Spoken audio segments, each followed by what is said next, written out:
This curious tableau of history repeating itself in Istanbul is extraordinary. It's paralleled, I suppose, only by Keir Starmer in Albania, trying to replicate the rubbish put forward by the Home Office and advanced by Suella Braverman. It lacks. It perhaps lacks the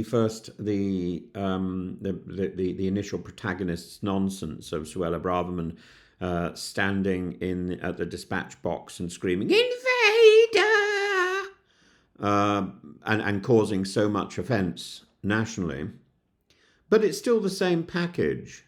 And what I'm talking about now is not so much Suella Braverman reimagined as Keir Starmer or Yvette Cooper. It's the stupidity of the ministries. The Home Office thinks it can just peddle the same stuff again, and we've got the same issue over in Istanbul, where the Russian negotiators think they can just peddle the same stuff again, and they change a few names.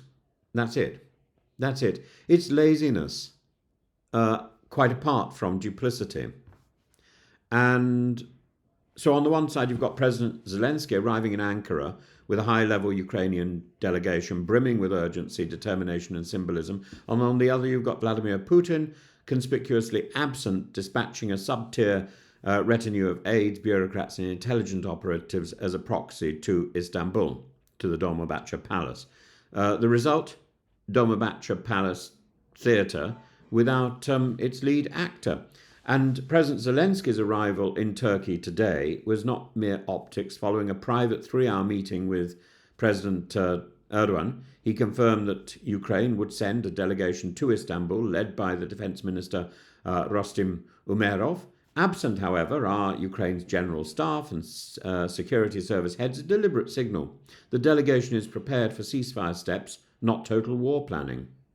And Zelensky said this was done out of respect for Erdogan and, more curiously, for President Trump. Whatever one makes of that nod to Trump, the aim is clear. Zelensky wants to prove Ukraine is the reasonable party, the one reaching for peace while under attack. And then there's the Kremlin. Putin, who theatrically proposed these talks, now refuses to attend. Instead, he sends Vladimir Medinsky, his cultural attaché turned diplomatic fig leaf.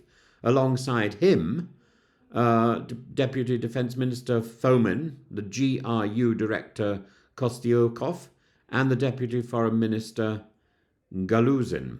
Competent? Perhaps authorised? Doubtful? Fig leaf? Well, maybe, or maybe just the organ beneath. As Zelensky remarks with bitter clarity, we all know who makes decisions in Russia, and I'm not sure how ironic that statement is, because he's called the delegation a sham, and he's right. This is less a negotiating team than a court pageant, able to recite imperial slogans but not to sign binding treaties. Why such duplicity? The answer lies in Putin's strategic ambiguity. His refusal to attend, despite suggesting the talks, is a calculated act.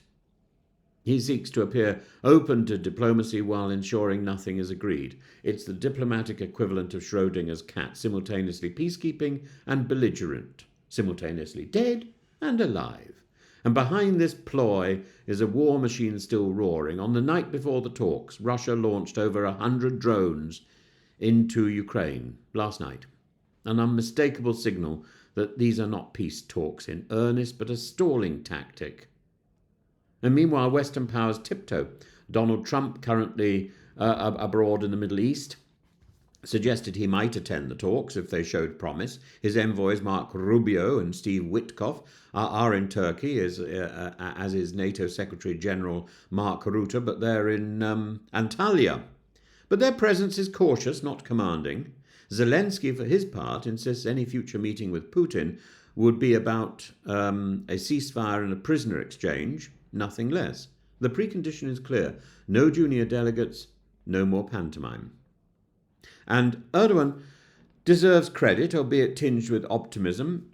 Turkey hosted the only direct Ukraine-Russia talks back in 2022. It brokered the now-defunct Black Sea grain deal, and Erdogan continues to cultivate an image as an indispensable mediator, equally at ease in Kyiv and in Moscow. But the danger is this: talks without trust are not negotiations. They're pageantry. Now, pageantry is not something that I'm going to sniff at. Pageantry has its place. Erdogan can host cajole and posture, but he cannot substitute for political will from the Kremlin if there is none. As in 2022, the Turkish stage risks becoming a diplomatic ghost theatre. So what are we watching? A courageous Zelensky, as ever, arriving with sincerity and a high-level team. A diffident Putin, sending aides like stagehands to impersonate statesmanship. But, Putin and the Kremlin is very good at impersonation. And a host nation eager to play global matchmaker? Well, of course. But Erdogan already has his win. Erdogan has already got the PKK to step down. But peace cannot be negotiated by surrogates. A ceasefire is not conjured by protocol officers and defence deputies. It demands leaders, courage, and mutual recognition of sovereignty. In Zelensky's words, Ukraine is ready. In Putin's absence, the war continues. And until the Kremlin sends more than just emissaries, we're trapped in the theatre of the absurd. Even Lavrov isn't in Turkey. Every act begins with hope, and it ends with drones for Russia. As Churchill once warned, meeting to jaw is better than war, but jawing with a ventriloquist's dummy is not really a substitute for democracy. If Putin wants to talk peace, he ought to show up.